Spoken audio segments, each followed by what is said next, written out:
Assalamualaikum warahmatullahi wabarakatuh. Bapak Ibu, apa kabarnya? Baik. Saya izin sambil berdiri boleh nggak ya? Karena nanti saya kalau nggak ikut ngantuk dengan suara sendiri ya. Ya baik. Untuk Bapak. Bapak Ibu masih semangat ya? Oke, sebelum kita mulai supaya agak semangat sedikit, kita olahraga sebentar ya Bapak Ibu ya. Olahraga tangan aja, nggak usah berdiri. Kalau saya bilang selamat pagi, tepuk tangan 1 kali ya. Contoh, selamat pagi. Kalau selamat siang, 2 kali. Selamat siang. Kalau selamat malam, kalau malam nggak boleh berisik Pak. Jadi nggak boleh tepuk tangan. Jadi kalau saya bilang selamat malam, Bapak Ibu begini. Oke ya. Selamat malam. Oke, nah sekarang kita mulai ya. Oke, konsentrasi. Selamat pagi, selamat siang, selamat malam. Bagus. Oke, lagi. Selamat pagi, selamat siang, selamat pagi, siang, pagi, siang, pagi, pagi, malam. Wah, luar biasa, nggak ada yang salah. Tepuk tangan buat kita semua ya. Ya, Bapak Ibu semua, tadi sudah disampaikan oleh Ibu Irma ya, pengantar mengenai kekerasan pada perempuan dan anak. Dan memang seyogyanya kita patut duduk di sini. Ini sih bukannya memberikan materi ya Bu, tapi kita sama-sama sharing karena saya percaya Bapak Ibu punya pengalaman yang lebih banyak dari kami-kami ini yang juga bisa sharing. Nah, sebelum kita masuk kepada perlindungan anak, Bapak dan Ibu, saya ingin tanya dulu sedikit. Yang dimaksud dengan anak itu usia berapa ya, Bapak Ibu ya? 1. Oke, ada yang bisa jawab? Gak apa-apa? Sama-sama kita sharing. Umur berapa? Apa umur 5 tahun ke bawah? Apa sebelum akil balik? Atau umur berapa? Ayo, Bu, ada yang coba mau jawab? Ya, silakan Bu. Kayaknya sekitar dari lahir itu anak sampai sebelum akil balik mungkin sekitar perempuan 9 tahun sekarang dari ya. Ya. Laki-laki di atasnya. Oke, ada yang bilang dari usia 0 sampai sebelum akil balik ya. Oke, lagi Bu. 15 itu Silakan Bu. Ada yang bilang lagi 0 sampai 17 atau 18 tahun. Lagi yang lain? Ada lagi? Oke. Baik Bu. 5 tahun tuh waktu 15.000 Ya. Pak, coba Pak langsung slide-nya. Lagi? Nah, ini Bu, ini udah dijawab sama Undang-Undang Perlindungan Anak ya. Nomor 35 tahun 2014 ya. Jadi usia anak adalah seseorang yang belum berusia 18 tahun, termasuk anak yang masih dalam kandungan. Tepuk tangan ya Bu. Jadi ya. Jadi 0 sampai dia belum berusia 18 tahun ya. Jadi kalau dimaksudkan 0 berarti masih dalam kandungan, udah harus dilindungi ya Bu. Makanya nggak bisa kalau dalam kandungan ibunya makannya semaunya aja, tiap hari makan mie, kadang nggak mau makan, karena muntah-muntah. Karena ada anak yang harus dilindungi dalam kandungan. Karena itu anak di dalam kandungan pun kalau diaborsi kita ada undang-undang pidananya. Sebab anak dari usia 0 tahun harus dilindungi dan punya hak-haknya sebagai seorang anak. Ibu punten yang depannya lagi, yang sebelumnya. Nah, Bapak Ibu, negara kita ini sangat peduli terhadap anak-anak ya di negara kita ini. Jadi tahun 2045 nanti kita akan menuju Indonesia Emas. Nah, Indonesia Emas nanti tahun 2045 berarti usia produktifnya lebih besar daripada usia non produktif. Itu adalah bonus demografi. Berarti anak-anak yang Bapak Ibu pimpin sekarang itu mereka nanti yang akan menjadi pemimpin tahun 2045 nanti. Nah, bukti bahwa negara kita sangat peduli terhadap anak-anak itu sudah dikeluarkannya berbagai dasar hukum ya tentang perlindungan dan pemenuhan hak-hak anak. Jadi yang terkenal ada Undang-Undang Perlindungan Anak Nomor 23 Tahun 2002 dan undang-undang ini sudah mengalami tahun 2014 dan juga pada yang terakhir kemarin. Dan kemudian ada serangkaian undang-undang lagi yang menyatakan bahwa negara sangat peduli kepada perlindungan dan pemenuhan hak anak. Artinya, jika anak tidak dilindungi dari sekarang atau tidak dipenuhi hak-haknya, maka tahun 2045 nanti apa yang akan terjadi kira-kira Bapak Ibu? Jadi anak dikatakan sebagai masa depan bangsa, itu betul sekali. Lanjut lagi. Terus, ya ini udah saya sampaikan tadi ya. Lagi? Enggak, balik lagi yang sebelumnya. Lagi. Nah ini. Ya. Nah, coba sekarang dibaca, mungkin ada yang mau baca. Bapak barangkali ini yang dekat saya. Apa yang dimaksud dari dunia? Yang dimaksud perlindungan anak adalah segala kegiatan untuk menjamin dan melindungi anak dan hak-haknya agar dapat hidup, tumbuh, berkembang, dan berpartisipasi secara optimal, serta mendapat perlindungan dari kekerasan dan diskriminasi. Undang-Undang Nomor 23 Tahun 2002. Terima kasih ya Pak, tepuk tangan buat Pak Pengawas. Ini karena Pak Pengawas yang baca, jadi kita lebih ngedengerin ya Pak ya. Karena kata-kata Pak Pengawas ini pasti termasuk dalam pada poin-poin yang Pak yang dinilai ya. Ya jadi Bapak Ibu, ini adalah yang dimaksud dengan perlindungan anak. Melindungi anak dan hak-haknya agar dapat hidup, tumbuh, berkembang, dan berpartisipasi secara optimal, dan dapat mendapat perlindungan dari kekerasan. Jadi ada dua, udah hak-haknya harus dipenuhi, juga harus dilindungi Bu, ya. Jadi bukan cuma saya udah ngelindungin tapi haknya nggak dikasih. Saya mah udah ngelindungin di rumah, nggak boleh keluar-keluar, anaknya nggak disekolahkan, ya. Nah itu bukan termasuk di dalam perlindungan anak. Nah lanjut. Nah siapa saja yang bertanggung jawab terhadap perlindungan perempuan dan anak? Nah ini sudah jelas sekali Bu dalam pasal 22, juga ada di pasal 71 ya, Undang-Undang Perlindungan Anak, bahwa di sini siapa yang bertanggung jawab terhadap perlindungan anak. Mungkin Bapak Punten atau Ibu sekarang yang baca, silakan Bu. Siapa yang bertanggung jawab terhadap perlindungan perempuan dan anak? Negara, pemerintah, pemerintah daerah, dunia usaha, media masyarakat, keluarga, dan orang tua atau wali berkewajiban dan bertanggung jawab terhadap penyelenggaraan perlindungan anak. Ya, terima kasih Bu. Jadi siapa Bapak Ibu yang bertanggung jawab? Dengan satu kata siapa? Semuanya, tidak terkecuali semua yang ada di negara ini bertanggung jawab terhadap perlindungan perempuan dan anak, maupun perorangan, maupun lembaga, pemerintah, semuanya bertanggung jawab. Jadi Bapak Ibu kalau kita lagi naik angkot, ada anak mau turun dari angkot, angkotnya masih jalan, wajib nggak kita bilang, Pak berhenti dulu, jangan jalan dulu, anaknya mau turun, wajib nggak? Wajib ya, itu termasuk dari bagian kita berpartisipasi dalam perlindungan anak ya, jadi semuanya bertanggung jawab. Nah lanjut lagi. Nah sekarang sebenarnya tadi mengenai perlindungan anak, sekarang mengenai hak dasar anak. Tadi sudah disebutkan hak anak itu ada banyak, tapi kita masukkan hanya dalam 4 saja hak anak, yaitu hak hidup, hak tumbuh kembang, hak mendapat perlindungan dari kekerasan, eksploitasi, perdagangan anak, dan hak untuk berpartisipasi. Itu ada 4 garis besarnya. Supaya Bapak Ibu nggak lupa ya, saya mau mengajarkan sama-sama, mungkin apa udah pernah yang namanya tepuk hak anak. Pernah dengar nggak Bapak Ibu? Hah? Oke, ya kita coba sama-sama ya. Tepuk hak anak, hak hidup, tumbuh kembang. Karena 2 jangan ngikutin saya mau pegang mic. Ya tumbuh, perlindungan, partisipasi. Wah ya Bu ngobrol, kalau begini mah ngobrol sendiri dia ya. Jadi tangannya 2 ya. Oke Bapak Ibu bisa ya. Oke siap ya, kita sama-sama ya.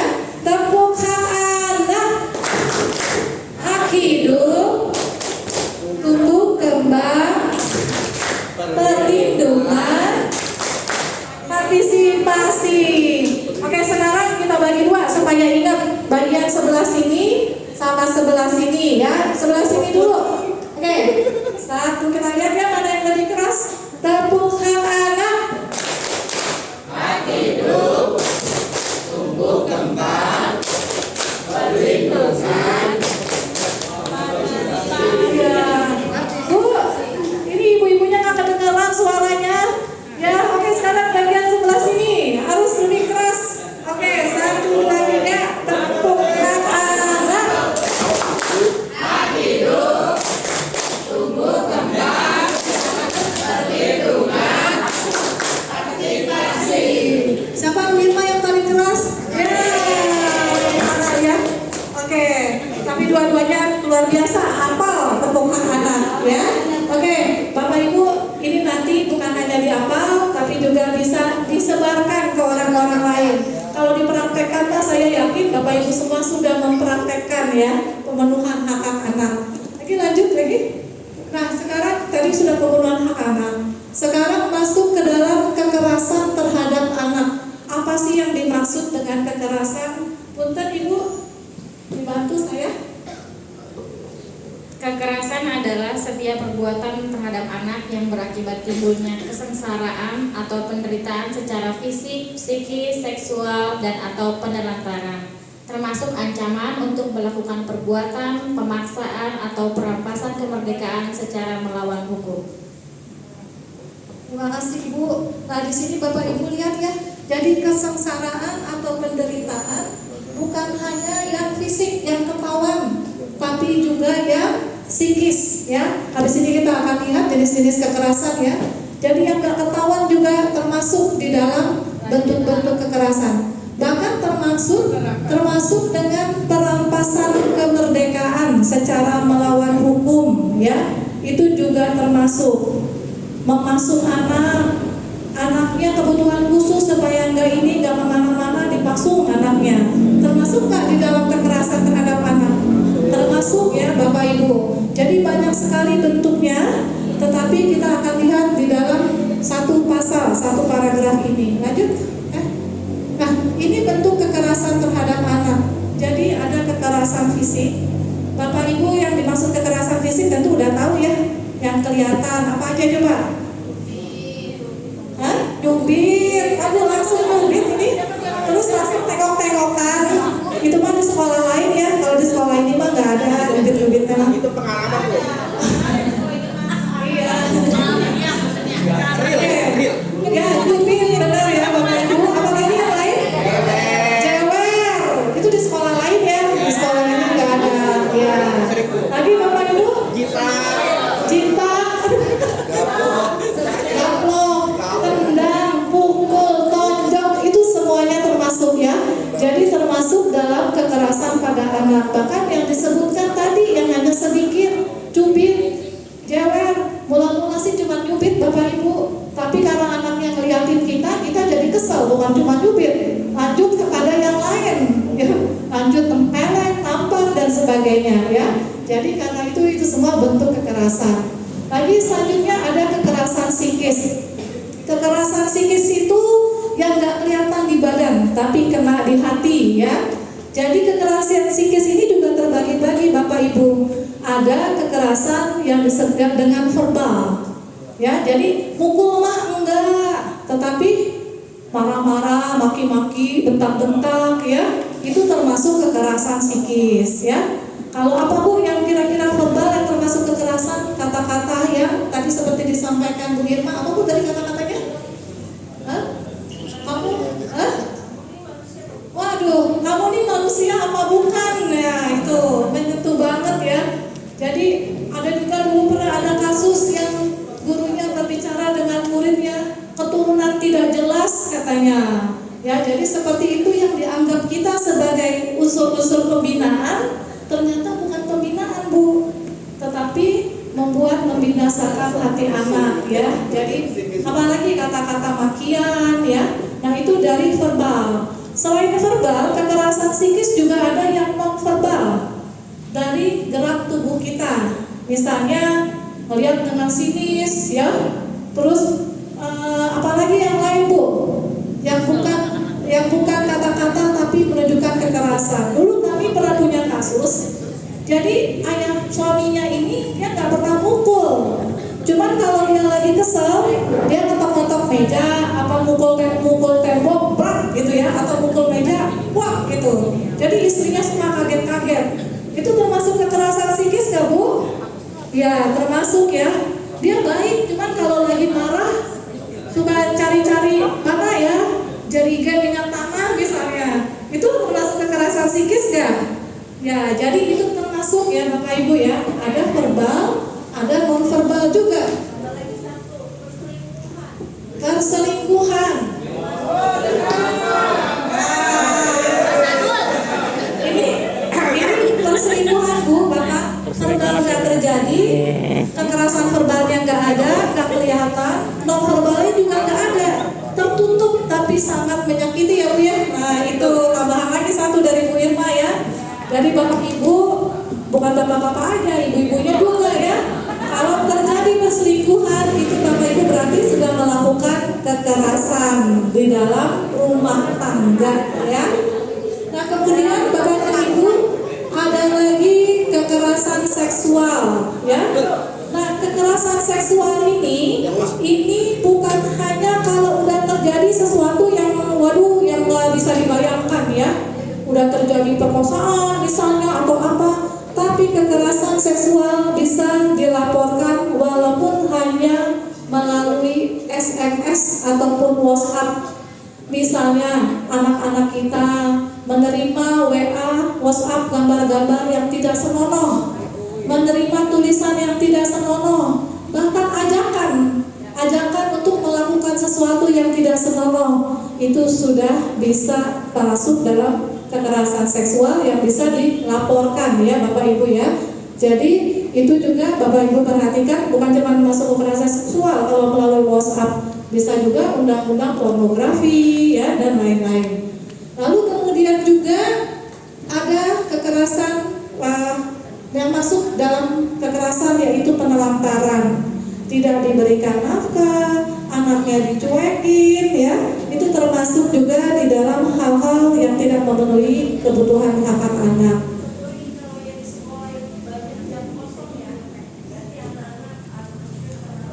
Nah Bu, ini kaitan sama pendidikan ya Bu Irma ya. Jadi jam kosong di sekolah, aduh gurunya sibuk di mana, anaknya dibiarin. Kadang memang mungkin ada sesuatu yang tidak bisa, yang harus dilakukan kegiatan di luar, tapi murid-murid diberikan tugas ya Bu, harus dilihat, jadi nggak bisa dibiarkan begitu saja. Ini termasuk penelantaran. Jadi bagus sekali ya Bu Irma yang sudah disampaikan bahwa penelantaran bukan cuma sekedar soal makan minum ya Bapak Ibu ya. Anak nggak diberiin makan sama orang tua, suami menelantarkan istri dan anak-anak, tapi juga termasuk dalam pelaksanaan tugas-tugas kita. Kalau anak berkeliaran ke sana kemari ya, itu termasuk dalam penelantaran. Tapi sekali lagi di sekolah ini mah kayaknya nggak ada ya Pak ya. Ya di sekolah lain gitu mah. Ya. Lalu kemudian ada juga eksploitasi. Ini termasuk kekerasan ekonomi ya. Jadi bagaimana misalnya anak nggak disuruh sekolah, tapi disuruh kerja ngamen misalnya ya. Itu juga terjadi eksploitasi berupa pemanfaatan anak dengan mengambil hak-hak dia yang harus diterima sebagai orang anak. Seorang anak. Nah, Bapak Ibu ada lagi satu sebenarnya adalah praktek budaya yang tidak mendukung perlindungan anak. Praktek budaya yang tidak mendukung perlindungan anak, misalnya seperti apa? Pernikahan anak, ya. Kan ada di beberapa tempat, kalau Tangsel mungkin udah gak ada, tapi ada di beberapa tempat yang anak kadang baru lulus SMP udah dinikahkan. Malah orang tua kadang merasa malu kalau anaknya gak nikah-nikah, dianggap gak laku. Anak usia 14-15 tahun, kalau disuruh menikah usia segitu berat gak Bapak Ibu? Coba saya tanya yang ibu-ibunya, berat gak Bu? Berat. Kita aja yang umurnya udah segini Bu, kadang menghadapi suami kita secara psikis, menahan perasaan ya Bu. Bapak ada kecil-kecil.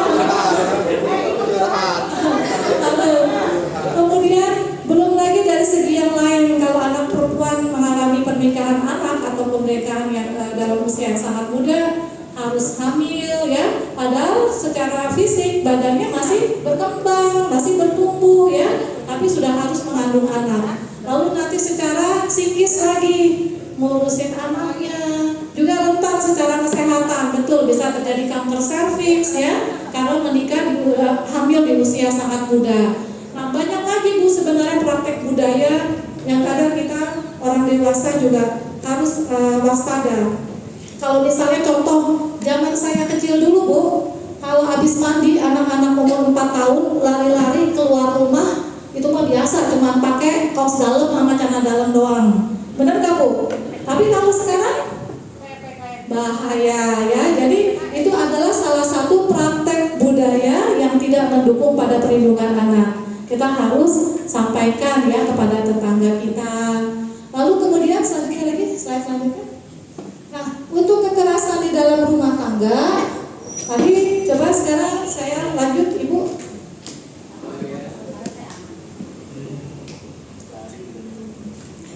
Apa itu kekerasan dalam rumah tangga?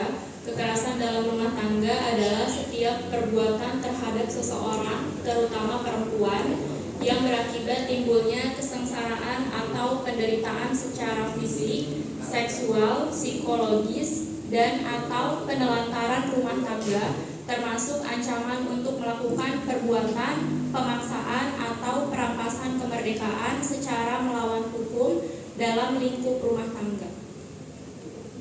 Baik, jadi ini yang dimaksud adalah KDRT, kekerasan dalam rumah tangga, bukan hanya terjadi pada perempuan, tapi juga terjadi terhadap anak-anak. Terhadap laki-laki juga bisa nggak Bu terjadi KDRT?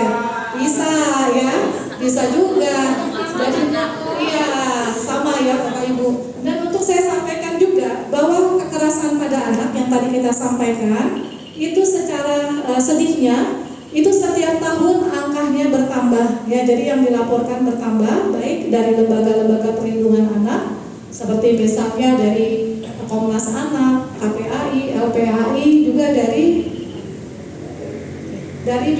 UPTD, PPA sendiri ya, dan juga kekerasan yang dialami oleh seorang anak kadang kekerasannya berlapis. Jadi ada kekerasan yang bukan hanya satu kekerasan. Jadi udah sering dibentak, dipukul juga ya. Jadi seperti itu. Baik, lanjut lagi. Nah, ini sudah tadi ya, sama ya. Ini sudah disampaikan kekerasan fisik. Nah, bentuk-bentuk kekerasan seksual. Nah, ini Bapak Ibu, ini banyak sekali bentuk-bentuk kekerasan seksual yang kadang mungkin tidak terpikirkan oleh kita. Mungkin ada ibu yang bisa bantu saya baca, atau bapak lah yang bantu saya baca nih Pak.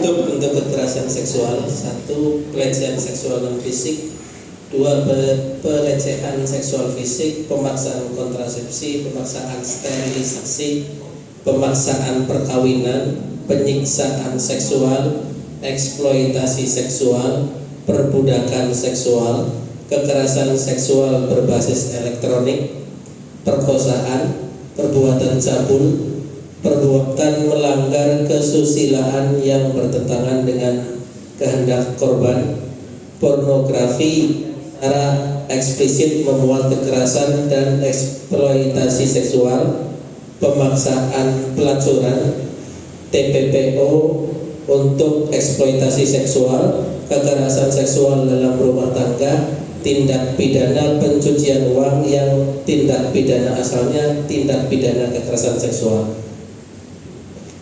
Baik Pak, jadi ternyata ada cukup banyak ya jenis-jenis kekerasan, bentuk-bentuk kekerasan, tindak pidana kekerasan seksual. Dan kalau dikatakan tindak pidana, semua ini berarti ada konsekuensi hukumnya ya Bapak Ibu ya. Ada 17. Tadi yang dibaca, waktu ada baca pemaksaan sterilisasi, langsung saya dengar ada bapak-bapak yang ya Pak. Jadi di sini ternyata ada. Sebenarnya bukannya nggak boleh sterilisasi, tapi dirundingkan baik-baik, dikomunikasikan dengan ibunya. Bu, anak sudah banyak, nanti ibu secara kesehatan juga kalau sering melahirkan juga kasihan badannya. Kalau sama bapaknya nggak mempan, bisa lewat temen yang dokter ya atau bidan disampaikan. Jadi intinya seperti itu ya Bapak Ibu ya. Bukannya tidak boleh, boleh, tapi memaksa itu yang nggak boleh ya. Jadi seperti ini. Oke, lanjut lagi. Nah, Bapak dan Ibu, ini tindak pidana perdagangan orang yang sering kita lakukan ya. Cuma saya ingin fokus di sini ya, masalah kekerasan-kekerasan tadi. Kalau kita lihat tadi jenis-jenis kekerasan ada apa aja Bapak Ibu? Tadi apa? Pertama, fisik, lalu psikis, kemudian seksual, terus eksploitasi ya, penelantaran, dan juga tambahan praktek budaya yang tidak mendukung kepada perlindungan anak ya. Nah, Bapak Ibu, kalau kita lihat data-data yang diterima di lembaga-lembaga perlindungan anak ya, dan juga di termasuk UPTD PPA itu kan cenderung meningkat. Bahkan bukan hanya kuantitasnya yang meningkat, jumlahnya yang meningkat, bukan hanya itu, tapi juga kualitas kekerasannya yang meningkat. Jadi punten, mohon maaf, kalau dulu mungkin hanya diperkosa, tapi sekarang habis diperkosa dibunuh, bahkan Ibu jawab tadi dimutilasi ya Bu. Ya saya juga membunuh, kalau sekarang dimutilasi lagi ya. Kemudian kalau dulu sendirian, sekarang yang memperkosa bisa ramai-ramai. Kalau dulu perempuan dewasa, sekarang anak-anak pun menjadi korban. Nah Bapak dan Ibu, sebenarnya angka-angka yang meningkat itu kuantitas dan kualitas yang disampaikan baik di media massa maupun lembaga-lembaga perlindungan anak itu sebenarnya bukan angka yang sebenarnya. Jadi kekerasan pada anak ini adalah sama dengan fenomena gunung es ya Bapak Ibu. Kita nggak tahu apa yang terjadi di rumah-rumah setiap orang. Jadi kalau fenomena gunung es, Bapak Ibu tahu kan apa yang dimaksud fenomena gunung es? Bahwa data yang tercatat jauh lebih sedikit daripada yang terjadi di lapangan. Jadi kan gunung es kayak gini ya, gunung es. Dia di tengah laut ya, iceberg. Dia di tengah laut. Ujungnya kelihatan, tapi bawahnya ketutup sama air lautan, ya. Jadi kalau yang terdata misalnya 300, ternyata yang mengalami bisa 1000-an ya, atau bahkan lebih. Nah, kenapa kira-kira yang menyebabkan kekerasan pada anak ini menjadi fenomena gunung es? Jadi kita nggak tahu anak-anak yang datang bersama kita setiap hari apa yang dihadapi di rumahnya atau apa yang terjadi di balik-balik tembok rumah. Apa kira-kira yang menyebabkan bahwa kekerasan ini fenomena gunung es? Kira-kira apa Bapak Ibu? Iya betul, takut membuat laporan. Takut sama siapa? Takut sama pelaku ya, diancam. Bisa juga takut sama takut sama pandangan masyarakat ya. Jadi misalnya seorang ibu bilang, aduh apa kata dunia kalau dia tahu pamannya mengindikan anak saya, misalnya mencabuli anak saya, lebih memilih diam. Lalu apalagi Bapak Ibu selain takut? Bergantung pada pelaku misalnya ya, bergantung pada pelaku. Seorang ibu membiarkan suaminya melakukan kekerasan terus-menerus karena kalau suaminya dilaporkan siapa yang cari makan, begitu kan ya Bapak Ibu ya. Nah jadi susah membiarkan anaknya dicabuli suaminya karena takut siapa nanti yang cari makan. Lalu apalagi yang menyebabkan jadi fenomena gunung es? Takut melapor kepada polisi misalnya ya. Takut melapor polisi karena berpikir bahwa polisi itu kalau dilaporin nanti malah kita dilaporin balik lagi, pencemaran nama baik gitu ya. Jadi susah. Apalagi Bapak Ibu juga tidak tahu harus melapor kemana ya. Saya mau ngelaporin tapi saya nggak tahu kemana, nggak percaya sama tetangga, malah nanti diomongin dan sebagainya. Akhirnya dia memilih bunuh diri daripada ditolong oleh orang lain ya Bapak Ibu. Nah saya karena waktunya tinggal berapa menit? 5 menit. Nah karena itu saya langsung lompat ke UPT PPA. Nah Bapak Ibu ya,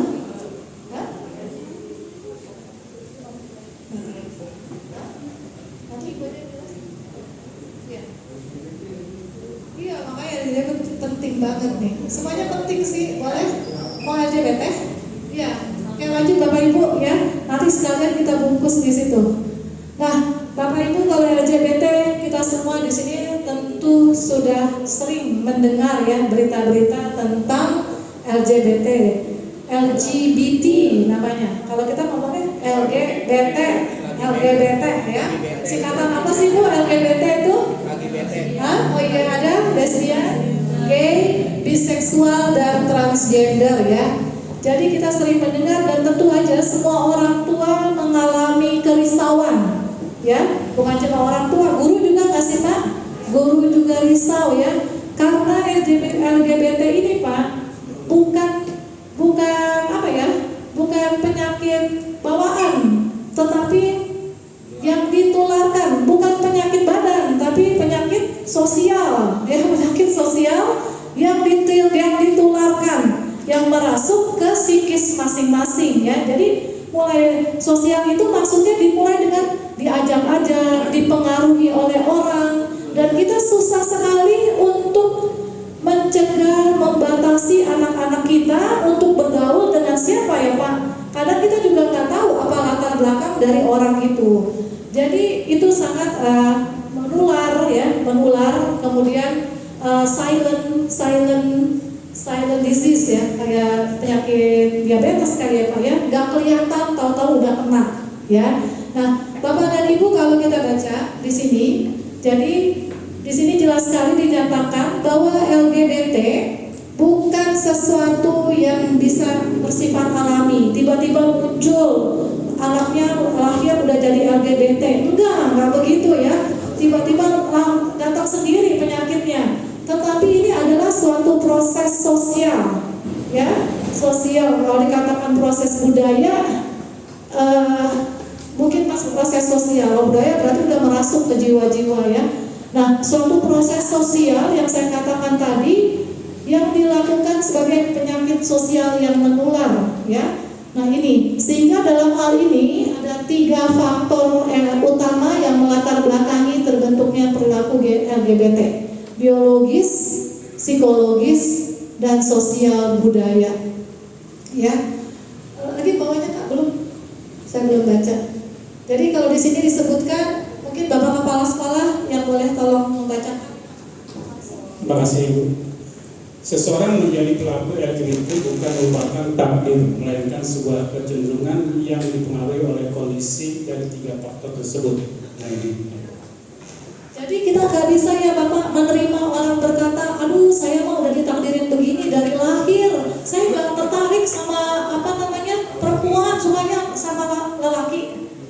Bukan saya, ya bisa lelaki ngomong kayak begitu, ya. Jadi seperti itu nggak ada ya, itu tidak terjadi karena itu memang bukan sebuah proses yang semula lahir, ya, bukan proses heredity, turunan juga bukan, tapi itu betul-betul dipengaruhi oleh lingkungan.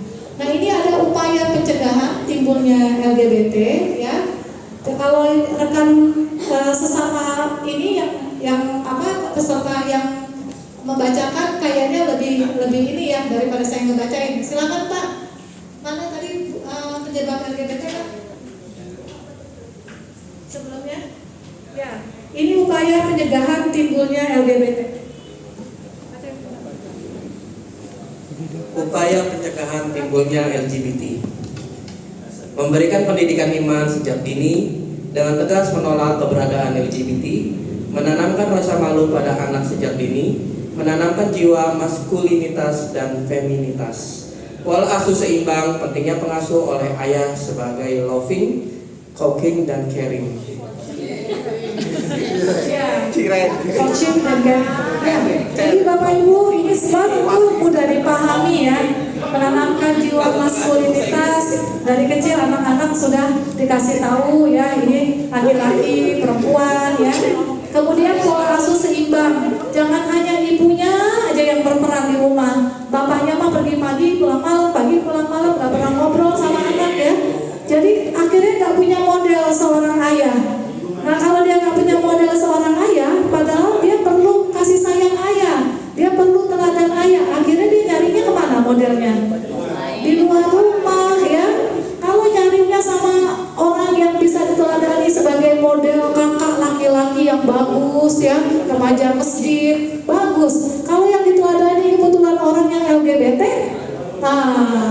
tertarik deh ya. Jadi ini bapak-bapak ini emang udah ada penelitiannya bahwa seorang ayah itu punya tempat khusus di dalam keluarga, ya. Jadi harus anak laki-laki apalagi yang udah beranjak akil balik itu biasanya sangat bangga kalau bapaknya memuji. Nah, ibu-ibu, bapak-bapak kita di sini kadang kurang kurang banyak memuji anak kita ya. Kalau kita ke rumah orang nih, ibu-ibunya apalagi ke rumah orang dibawain air minum sama anak yang punya rumah, kita bilangnya apa? Aduh teteh, makasih, pinter banget ngebawain air. Bener gak Bu?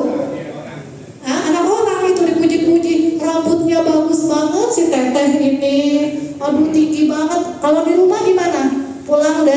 Bukan pulang ngajar ya Bu, pulang dari majelis salim misalnya, pulang dari pasar sampai di rumah, ngomong ke anak, Kak ambilin air. Anaknya ngambil air, kita asik main HP, udah taruh situ aja, ntar diminum, ya kan? Susah banget ngomongin, makasih ya Kak, Ibu aus banget, Kakak baik banget. Walaupun kita nggak minta, anak kita bawain juga kadang, udah taruh situ aja, gitu kan ya? Nah, Bapak Ibu, anak kita perlu pujian supaya jiwanya diisi. Jangan sampai dia mencari pujian itu di luar. Jangan sampai mencari pujian itu di dalam HP, layar kaca. Karena layar kaca sekarang ini bukan cuma jual sepatu, baju, tapi juga jual kasih sayang. Ada di situ dicari ya.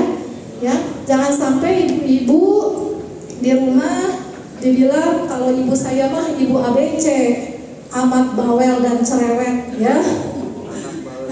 Ya, jadi kayak begitu ya Bapak Ibu. Nah, itu adalah bagaimana yang disebutkan dengan pentingnya pengasuhan yang seimbang, bukan cuma oleh ayah tapi juga oleh ibu, bukan cuma oleh ibu tapi juga oleh ayah. Baik, selanjutnya lagi silakan Ibu. Nggak kelihatan, ya kelihatan siapa? Ibu kelihatan? Ibu mau? Yang sebelah kanan. Pengantin baru.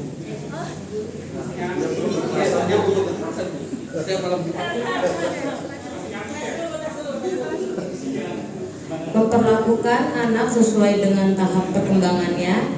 Pengajaran mengenai bagian intim yang hanya boleh disentuh oleh dirinya sendiri. Orang tua sudah mulai mengontrol keinginan anak. Perhatikan pola pergaulan anak terhadap lingkungannya. Mencari bantuan atau dukungan ke praktisi ahli seperti psikolog, psikiatri, dan konselor. Baik, terima kasih Ibu. Nah, karena Bapak dan Ibu ada di lembaga pendidikan yang banyak berhubungan sekali dengan anak-anak, maka poin yang terakhir juga pasti ada di sini ya, guru BK ya, yang bisa mengenali anak-anak kita, memberikan bantuan, bukan menghakimi ya, memberikan bantuan, membantu mereka ya, selagi usia mereka masih muda ya. Oke, lanjut lagi. Nah, ini Bapak Ibu tadi saya sampaikan di sini. Kadang kita di sini menemui orang ya, bukan kita tapi di sekeliling kita, ada yang ingin melaporkan kekerasan, ada yang ingin melaporkan sesuatu tapi nggak tahu mau kemana atau takut untuk melaporkan. Nah, sebelum terjadi kasus, kalau masih dalam ingin bertanya-tanya ya, ingin konseling, itu Bapak Ibu di pemerintah Kota Tangsel sudah menyediakan Puspaga, kepanjangannya Pusat Pembelajaran Keluarga. Bapak Ibu udah pernah kenal lembaga ini? Belum ya. Jadi ini disediakan oleh pemerintah Kota Tangsel untuk melayani konsultasi keluarga tentang berbagai macam permasalahan, mulai masalah psikoedukasi, konsultasi, konseling. Kenapa ya anak perempuan saya sekarang ini kalau ditanya nggak mau ngomong, kunci diri di kamar berhari-hari, cuma makan doang, keluar-keluar. Bapak Ibu bisa ke sana sambil ngobrol. Jangan sampai udah terjadi apa-apa baru mau ngobrol ya. Jadi kita betul-betul aware kepada anak-anak kita. Nah, Bapak Ibu, pelayanan di Puspaga ini tidak dikenakan biaya, gratis semuanya.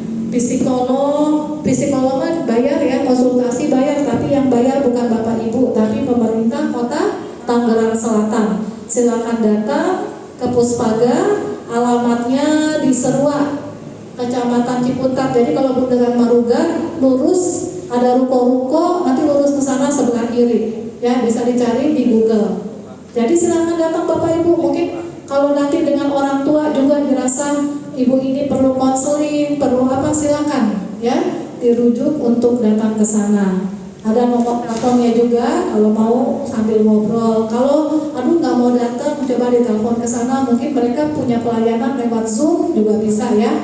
Jadi nggak harus di lokasi. Silakan menghubungi Puspaga. Itu ada nomor teleponnya ya. 0813-1843-2843. Nah selanjutnya, bagaimana kalau sudah terjadi kasus-kasus kekerasan ya? Kekerasan, ada mau ngelapor, mohon maaf pencabulan anak, mau melapor terjadi sesuatu kekerasan pada anak ya, termasuk misalnya apa yang biasa terjadi di sekolah ya. Nah, Bapak Ibu atau bullying misalnya bisa datang ke UPTD PPA, Perlindungan Perempuan dan Anak. Ini kalau sudah terjadi kasus ya, di UPTD ini Bapak Ibu akan disediakan layanan, ada konseling hukum ya.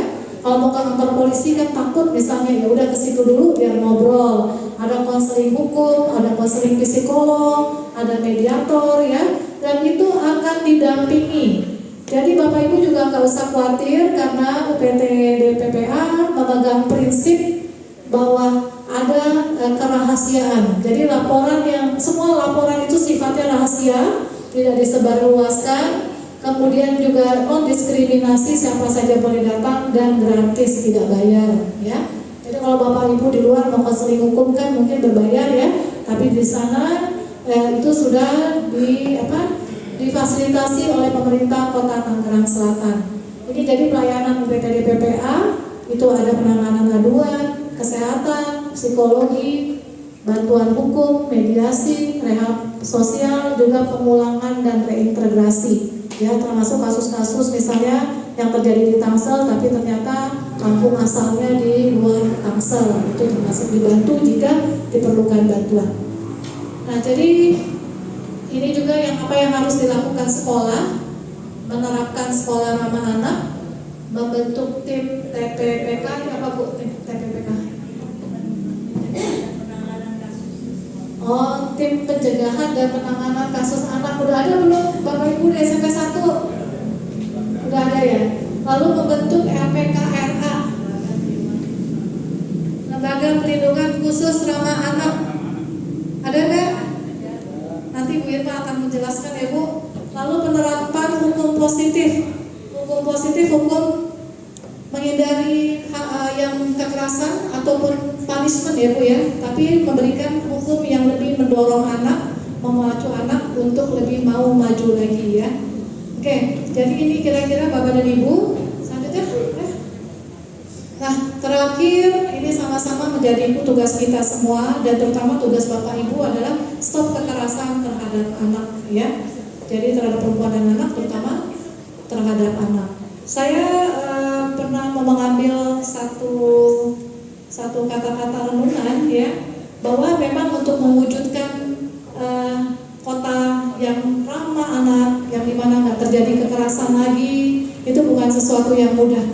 Jalannya seperti jalan di atas batu. Tapi kalau kita sama-sama bergandengan tangan, pihak sekolah, masyarakat, pemerintah, jadi batu yang apapun kalau kita gandengan tangan kita nggak akan jatuh dan bisa berjalan sampai kepada tujuan.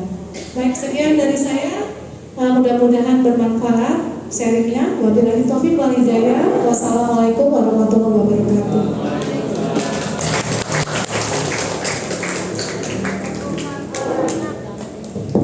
Baik, terima kasih Bu Herlina sudah menyampaikan materi. Bapak Ibu udah agak jelas ya, agak jelas karena itu sebetulnya masih kulit-kulitnya masih banyak yang terlewati karena waktu kita terbatas. Pada prinsipnya Bapak Ibu sekalian, kekerasan terhadap perempuan dan anak itu bukan aib ya Bapak Ibu. Rumah tangga KDRT tadi bukan aib, ada di rumah tangga. Pukul-pukulan, kita jangan bilang bukan urusan saya, itu urusan rumah tangga orang, nggak boleh diurusin, nggak bisa Bapak Ibu sekalian. Sepanjang di rumah tangga itu ada kekerasan, kemudian kita lihat korbannya itu terluka atau teriak-teriak, kita nggak boleh diam. Karena undang-undangnya mengatakan semua punya tanggung jawab untuk perlindungan.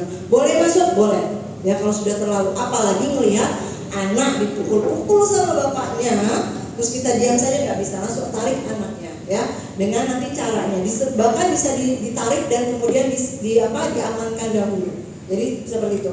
Nah, pun demikian bila terjadi kasus kekerasan terhadap anak di sekolah, Pak kepala sekolah ya, guru-guru jangan menganggap ini aib, lalu nggak usah diceritakan, nggak usah dilaporin, selesaikan saja ya, karena ini nanti akan mengganggu nama baik sekolah. Enggak, Bapak Ibu sekalian ya, ini masalah besar dan kita semua harus selesaikan dengan benar dan tepat. Banyak sekolah yang khawatir ketahuan ada kasus di sekolah, menyelesaikannya tidak dengan benar ya, jadi mediasinya salah, kemudian juga tidak mengikuti prosedurnya. Saya sampaikan kepada Bapak Ibu, bila ada kasus kekerasan seksual ya, tidak diperbolehkan untuk perdamaian ya Bapak Ibu, apapun yang terjadi. Seksual tadi apa? Pencabulan atau pelecehan secara tidak non fisik, nggak bersentuhan saja sudah termasuk kekerasan seksual. Jadi kalau dilihatin dari atas sampai bawah, atas bawah, senyum-senyum sweet ya, terus katakan wah montok-montok atau wih mantep-mantep ya, nah, itu sudah bagian kekerasan seksual. Disuitin itu nggak dilihat, nggak dipegang, kemudian cuma dibilang neng kancingnya buka dong satu. Nah, itu juga kekerasan seksual. Segala bentuk yang membuat dia tidak nyaman ya Bapak Ibu sekalian ya, tidak dipegang tapi dilihatkan alat kelaminnya, itu juga kekerasan seksual ya. Jadi sepanjang kekerasan seksual, apakah dia menyentuh atau tidak, itu semua tidak boleh diperdamaikan. Kenapa? Karena kekerasan seksual ini traumanya sampai seumur hidup Ibu dan Bapak sekalian, dan akan hancur anak-anak kita atau siapapun korbannya manakala terjadi kasus kekerasan seksual.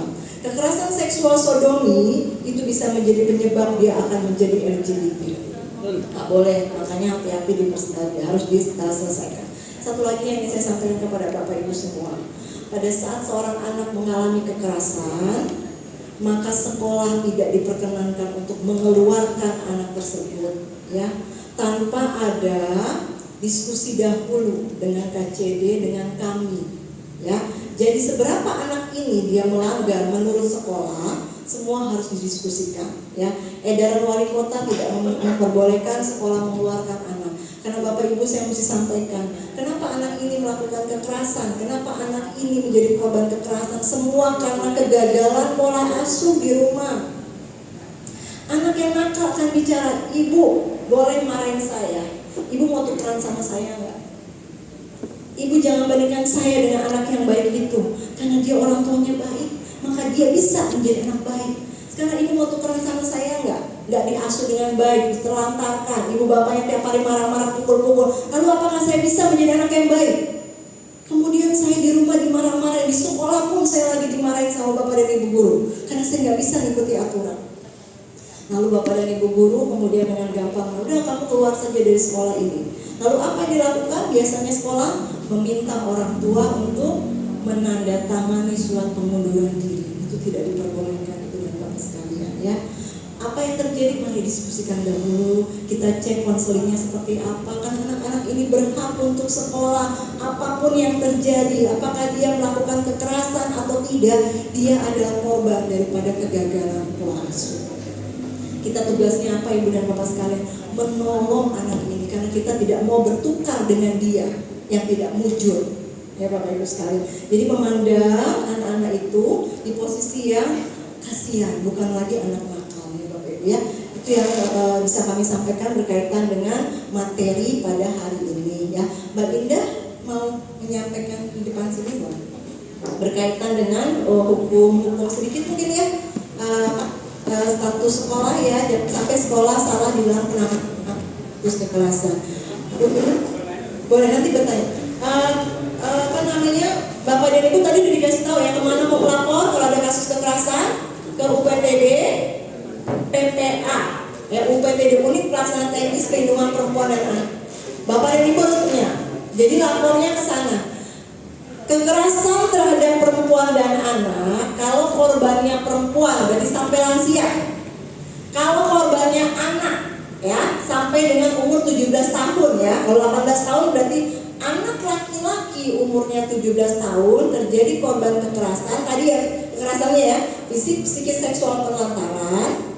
maka dan eksploitasi, maka lapornya ke UPTD PPA. Tapi kalau laki-laki sudah umur 18 tahun kena korban kekerasan, lapornya ke polisi. Ya, kenapa begitu? Karena laki-laki berdaya, mampu untuk mengurus dirinya sendiri. Kalau perempuan tidak bisa. Ya, kami Bapak Ibu sekalian berada di posisi. Jika ada anak, ya, anak di umurnya 17 tahun ke bawah ya, menjadi korban atau pelaku, maka kami tetap akan mendampingi. Ya, Bu Helena dan Mbak Indah ini menjadi teman kami, tim kami yang di UPTD PPA. Jadi kalau kami datang, Bapak dan Ibu guru, itu kita kayak kakak adik gitu ya Pak. Jadi kalau Bapak, Bu Irma ada kasus ini, tolong datang, saya pusing, saya nggak bisa nyelesain. Ya wajar, karena Bapak kepala sekolah dan guru tidak diberikan keahlian di bidang itu. Tapi Bu Helena punya keahlian, Mbak Indah punya keahlian, maka kami akan bantu menyelesaikan. Gitu ya. Pak Kepala Sekolah mau tanya dulu atau ya Bu?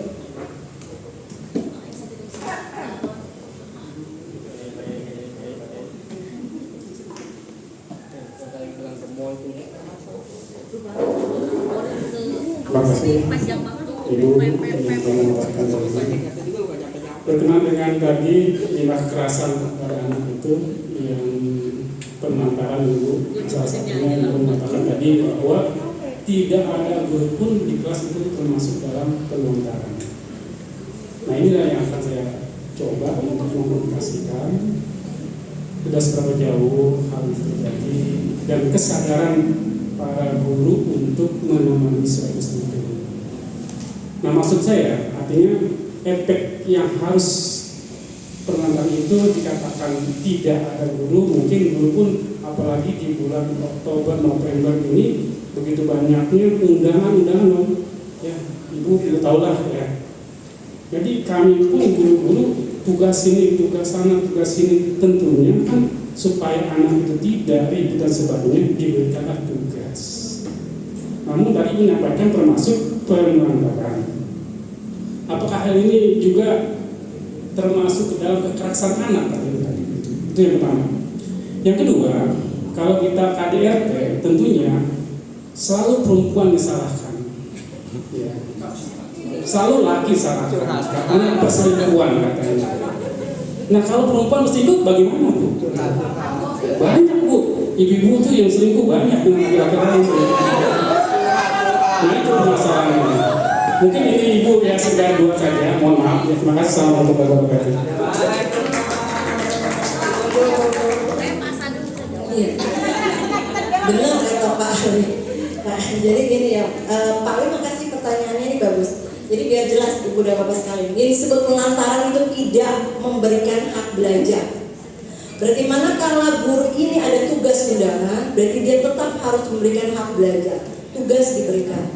Tetapi satu Bapak Ibu sekalian, tetap harus ada guru piket mengawasi. Karena kelas kosong itu biasanya rentan terjadi kekerasan tadi, bully, ya dan sebagainya, dia rentan. Jadi harus ada guru piket yang keliling seperti itu ya. Nah yang dikatakan penelantaran apa? Bila guru nggak ada tugas tuh anak leleran kemana-mana, berarti hak belajarnya nggak dikasih. Itu Pak ya, garis bawah kenapa dikatakan penelantaran. Kedua, perempuan berselingkuh. Di dalam kekerasan rumah tangga tadi, kekerasan rumah tangga adalah pelakunya siapa yang ada di rumah. Suami, istri, anak, ada kakek nenek. Bila tinggal di rumah itu ada siapapun yang tinggal di rumah itu namanya KDRT. Melakukan itu berarti dia melakukan kekerasan. Perempuan, istri yang berselingkuh berarti dia melakukan kekerasan psikis terhadap suaminya. Jadi tetap Pak, ya. Nah kami tidak bisa membantu perempuan yang menjadi pelaku, tapi kami membantu perempuan yang menjadi korban, gitu ya. Gitu ya Bapak Ibu sekalian. Pada saat nanti di sekolah misalnya ada kasus kekerasan, pelakunya guru, kami tidak di posisi pelaku, ya. Kami di posisi korban. Siapa korbannya? Mungkin ada dua guru, tapi satu gurunya ini pasti saya perempuan ya. Kalau laki-laki saya nggak bisa bantu ya, karena tugas saya bukan untuk membantu laki-laki. Jadi laki-laki dibantu oleh polisi. Tapi manakala korbannya adalah seorang guru perempuan, pelakunya adalah guru laki-laki, maka kami di posisi korban, yaitu ibu perempuan, guru perempuannya. Itu ya Pak, sudah barangkali Pak. Jadi adil, pokoknya nggak usah khawatir. Jadi siapapun yang melakukan, maka dia kena undang-undang. Ya. Kepolisian, lapornya ke polisi. Ya kalau perempuan,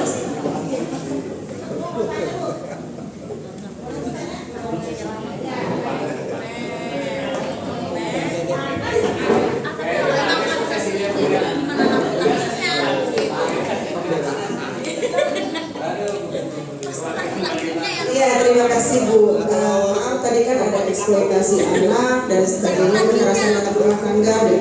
Nama saya Ibu Lia Indriati, Bu.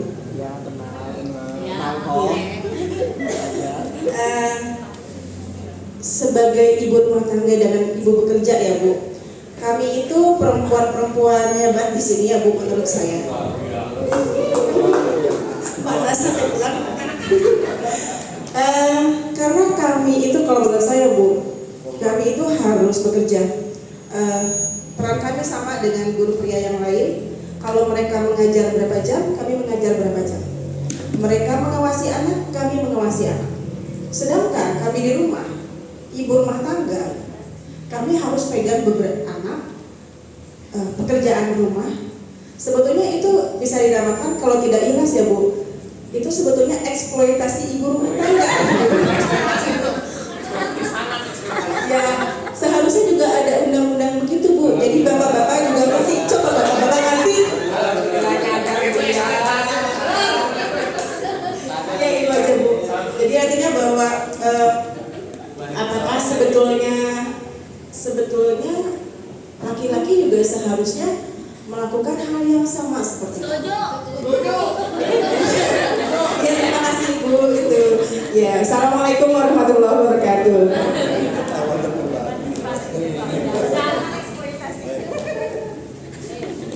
Iya nih Bu Lia, curahannya sama ya BBB lain ya.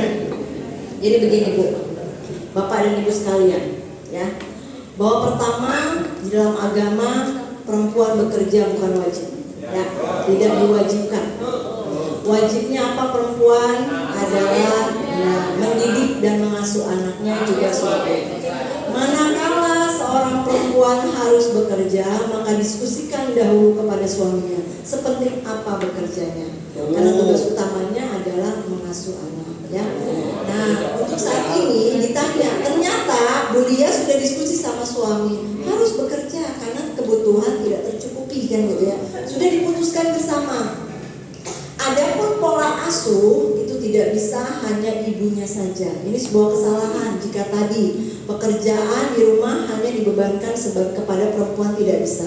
Maka hari ini jika ada anak-anak perempuan yang berpacaran atau kena kekerasan seksual atau mudah dirayu, itu karena tidak dekat dengan bapaknya. Ada cinta yang kosong. Jadi cinta anak itu harus penuh.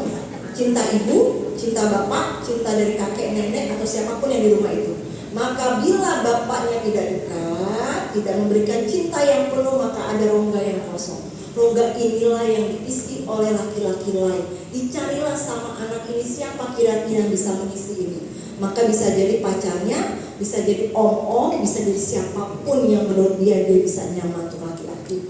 Maka dari itu bapak-bapak tadi yang dikatakan sama Bu Lia, betul, tidak bisa rumah tangga itu hanya perempuan saja, harus ada bapak-bapaknya. Saya pun begitu dengan suami saya, nggak ada. Dari awal saya katakan, kita bersepakat bahwa tidak ada pekerjaan laki-laki dan tidak ada pekerjaan perempuan. Yang ada apa? Siapa yang kuat, siapa yang sempat. Ya, mencuci baju bukan nggak harus saya, suami saya bisa. Kecuali nyetrika suami saya bisa tapi nggak rapi, jadinya saya gitu ya. Masak suami saya bisa, malah enakan diri daripada saya. Jadi sama-sama, saya sempat masak, saya nggak sempat, suami saya masak. Jadi bareng-bareng capeknya, bareng-bareng senangnya. Nah, seperti itu ya Pak dan Bu ya. Jadi Bu Lia bisa diskusi suami, tidak bisa kalau cuma dibanggakan. Nolong banget kita perempuan ya, karena tadi sama sebetulnya tadi dikatakan kewajibannya sama, tanggung jawabnya sama, gitu ya Bu ya. Bapak-bapak sepakat nggak sih? Sepakat ya. Ya, jadi begitu pulang itu jangan langsung lempar tas capek, enggak. Pulang langsung ketemu anak, sayang sudah makan belum? Yuk belum makan belum mandi, ayo ya ditemani dan sebagainya. Gitu ya Ibu sekalian ya. Oke, ini ada sedikit informasi dari Mbak Linda dulu sebagai bagian hukum ya untuk Bapak Ibu. Bismillahirrahmanirrahim. Assalamualaikum warahmatullahi wabarakatuh. Mohon izin Bapak Ibu, mohon izin Bu Irma, Bu Herlina dan Pak Kepala Sekolah. Saya hanya ingin menambahkan Bapak Ibu, tadi ada 3 hal yang ingin cukup saya tambahkan. Yang pertama, tadi sudah dijelaskan tentang kekerasan yang sudah disampaikan oleh Ibu Herlina. Tapi ada satu kekerasan yang ingin saya sampaikan. hari ini itu kan kita sangat berkaitan ya Bu ya, dengan handphone, YouTube, tontonan, aplikasi Telegram, Tinder, WeChat, wah banyak. Apalagi untuk adik-adik kita atau anak-anak kita. Nah, di dalam Undang-Undang TPKS dan juga Undang-Undang ITE, mungkin mohon izin nih, mohon maaf sekali, Bapak pernah dengar ya kasusnya Gisel? Gisel? Oh yang mana? Kasus Gisel atau kasus Ariel Lunamaya? Ini pura-pura itu pura-pura. Oh iya. Saya nggak tahu lagi Pak videonya. Tapi saya tahu sebentar. Nah yang sekarang kalau enggak kasusnya Rebecca, gitu ya. Alhamdulillah kalau di sini nggak ada yang lihat videonya.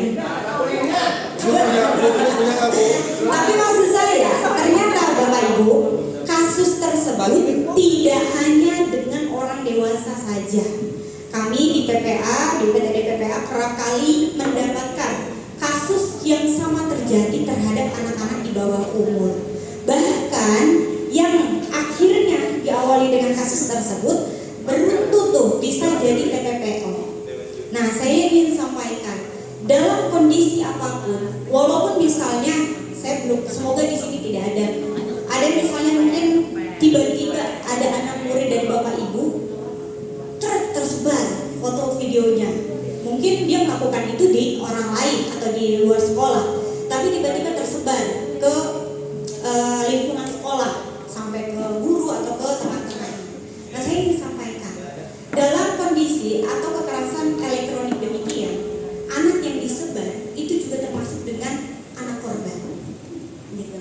Apalagi hari ini bahkan pengancaman sedikit pun di dalam WA atau hal apapun itu masih tetap termasuk dengan anak korban. Jadi sama halnya seperti dengan kekerasan fisik, kekerasan seksual, kekerasan yang lain itu masuk dalam kategori anak korban yang perlu diselamatkan. Gitu. Walaupun saya yakin, misalnya udah kesebar ini, wah itu dari SMP mana, dari mana, nah itu pasti akan lebih berat. Karena mungkin nama sekolah akan tergadaikan. Gitu. Tapi saya ingin sampaikan bahwa ketika terjadi demikian, itu pun tetap harus anak korban dan anak korban tidak bisa disalahkan sepenuhnya. Gitu. Tadi yang sudah disampaikan oleh Bu Herlina bahwa ketika itu terjadi, ya semua orang turut andil dalam kesalahan termasuk pemerintah. Nah, kemudian yang kedua, tadi sudah disinggung bahwa harus adanya TPPK. Saya izin menyampaikan tentang Permendikbud nomor 46 tahun 2023. Mohon izin di sini Bapak Ibu yang sudah disahkan. Ada SK TPPK-nya siapa ya? Boleh acung tangan mungkin? Tadi kata Pak Kepala Sekolah sudah ada 10 orang. Oh sudah ada. Bapak salah satunya. Siapa Bapak Ibu yang ditunjuk sebagai tim TPPK? Tim pencegahan penanganan 15 orang. Ada nggak? Ada, sudah ada SK-nya Bapak? Nah, maksudnya Bapak Ibu tahu, ada itu sudah tahu ini. Pak SK-nya sudah ditunjuk, tapi belum disampaikan. Ada 15. Jadi siap-siap ya di antara Bapak Ibu sudah ditunjuk. Iya, betul. Itu untuk TPPK itu diantaranya kami membaca PK, Yes. Yes. Sama komite ya. Wali murid ada dilibatkan Kakak? Oke. Nah, baik.